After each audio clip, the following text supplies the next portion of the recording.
Hello, নমস্কার, আসসালামু আলাইকুম। হিয়ার রান্নাঘরে আপনাদের সকলকে স্বাগত জানাই।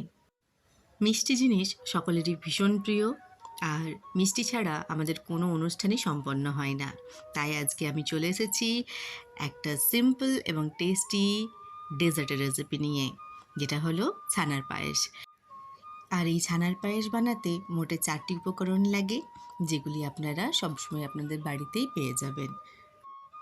পারফেক্ট ছানার পায়েস বানানোর জন্য রেসিপিটি স্কিপ না করে ফলো করতে থাকুন। প্রথমে আমি 1 লিটার দুধ নিয়েছি, সেটাকে গ্যাসে বসিয়ে ফুটতে দিয়েছি। দুধ ফুটে উঠলেই গ্যাসের ফ্লেমকে অফ করে দিয়ে তাতে ভিনিগার বা লেবুর সাহায্যে ছানা কাটিয়ে নিতে হবে। আমি ছানা কাটানোর জন্যে এখানে পাতিলেবুর রস ব্যবহার করেছি, যার জন্য আমার 2টো লেবু লেগেছে।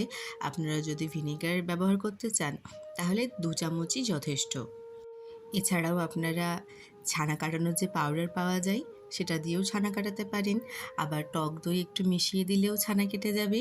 তবে নর্মালি আমরা লেবুর রস বা ভিনেগার ইউজ করে থাকি। আপনাদের যেটা সুবিধা হবে আপনারা সেটা ব্যবহার করবেন।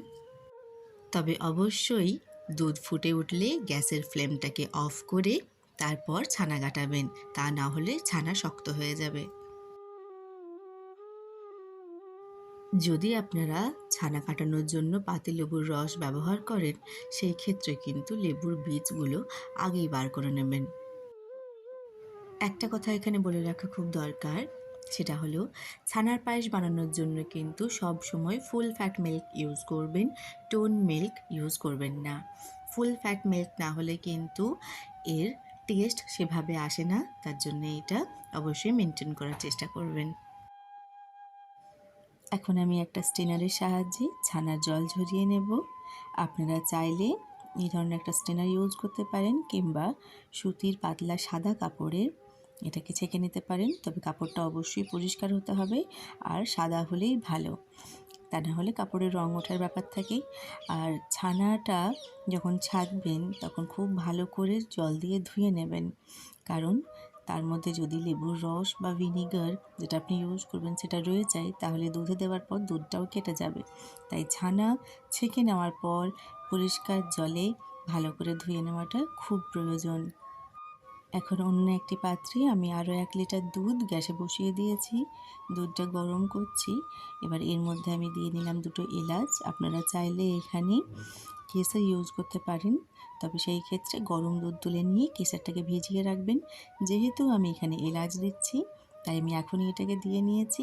এবার দুধটাকে আস্তে আস্তে নেড়ে আমি একটু ঘন করে নেব। এখন আমি এর মধ্যে দিয়ে নিচ্ছি চিনি। এখানে আমি 2 টেবিল স্পুন মতো চিনি ইউজ করেছি। আপনারা অবশ্যই আপনাদের স্বাদ মতো চিনি ব্যবহার করবেন। চিনি দেওয়ার পর দুধটা একটু পাতলা হয়ে যাবে, তাই চিনি দেওয়ার পরে আরও কিছুক্ষণ দুধটাকে ফুটিয়ে নেওয়া খুব দরকার। যখনই ছানা কাটাবেন, ছানা কাটার যে জল সেটা কখনোই ফেলে দেবেন না। সেটা দিয়ে আপনারা রুটি বা পরোটার জন্য যে আটা মাখেন সেটা মাখতে পারেন, বা ডাল সবজি যেটা রান্না করবেন সেটাতে ইউজ করতে পারেন।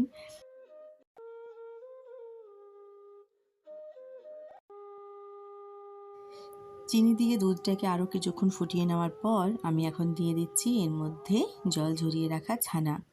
এই ছানা দিয়ে আরও কিছুক্ষণ এটাকে একটু ফুটিয়ে নেব, খুব বেশিক্ষণ নয়, তাহলেই রেডি হয়ে যাবে আমাদের ছানার পায়েস। এই রেসিপিটি যতটা সিম্পল ঠিক ততটাই টেস্টি। আপনারা সকলেই বাড়িতে এই দোকানের মতো ছানার পায়েস এই 4টে উপকরণ দিয়ে দিব্যি সুন্দর বানিয়ে নিতে পারবেন। একবার ট্রাই করবেন, আশা করি আপনাদের খুব ভালো লাগবে। ছানার পায়েস এখন আমাদের রেডি হয়ে গেছে। এখন এটাকে আমি একটা বোলে ট্রান্সফার করে ঠান্ডা হওয়ার জন্যে ঢাকা দিয়ে ফ্রিজে রেখে দেব। ছানার পায়েস ঠান্ডা খেতেই ভালো লাগে।